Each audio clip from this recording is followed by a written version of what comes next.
श्री कृष्ण कहते हैं कि बालपन से कई पहेलियां सुलझाई होंगी आपने। आज एक और सुलझा लीजिए। बताइए आपके जीवन में वो कौन सा वस्तु है जो आपका सबसे बड़ा मित्र है और सबसे बड़ा शत्रु भी है। समझदार को एक संकेत ही पर्याप्त है। वो वस्तु है समय। क्या समय आपका सबसे बड़ा मित्र है और समय ही सबसे बड़ा शत्रु बन जाता है, क्योंकि आप समय का सम्मान नहीं करते। जो व्यक्ति समय का सम्मान करता है वो अपने जीवन के सारे लक्ष्य प्राप्त करता है। संसार उसकी कला पहचानता है, उसे महत्व देता है। और जो व्यक्ति समय का महत्व नहीं पहचान पाता, नहीं समझ पाता, जाने या अनजाने में उसका अपमान करता है, संसार उसी को भुला देता है। इसलिए समय का सम्मान करें, उसे व्यर्थ ना करें, क्योंकि अच्छा समय इस संसार को बताएगा आपकी वास्तविकता क्या है, किंतु बुरा समय आपको बताएगा कि इस संसार की वास्तविकता क्या है। श्री कृष्ण कहते हैं कि मनुष्य का स्वभाव है कमाना, संग्रह करना, फिर चाहे वो धन हो, रिश्ते नाते हो, संबंध हो या फिर प्रसन्नता। परंतु क्या आपने कभी सोचा है कि नियति ने ये संग्रह करने की प्रकृति केवल मनुष्य को ही क्यों दी है? क्योंकि जैसे एक बीज से पौधा पनपता है, फिर उसके भोजन से फल संग्रहित होता है। क्यों? क्या इसलिए ताकि वृक्ष उसे स्वयं खा सके? नहीं, बल्कि इसलिए ताकि वो भूखे जीवों में बांट सके।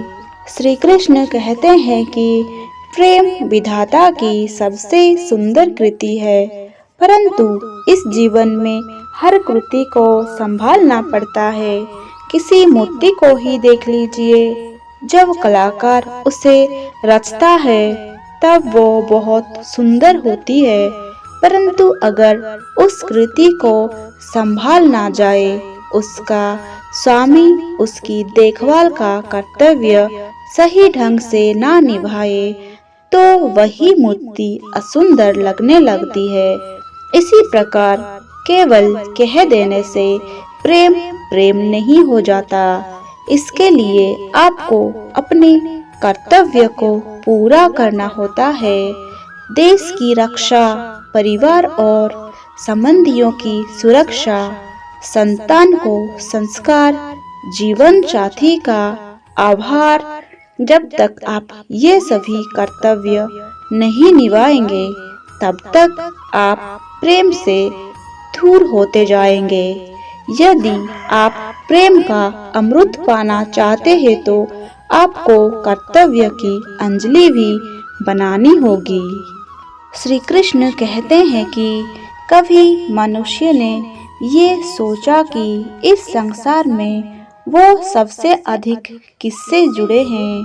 कोई कहेगा माता पिता, कोई कहेगा मित्र, कोई कहेगा पत्नी, कोई कहेगा संतान, लेकिन ये अभी उत्तर गलत है। यदि हम इस संसार में किसी से जुड़े हैं तो वह है समय। समय ही हमारा भूत है, वर्तमान है और भविष्य है। परंतु हम क्या करते हैं? सबसे अधिक जुड़े समय को, सबसे बहुमूल्य संपत्ति को हम नष्ट कर देते हैं।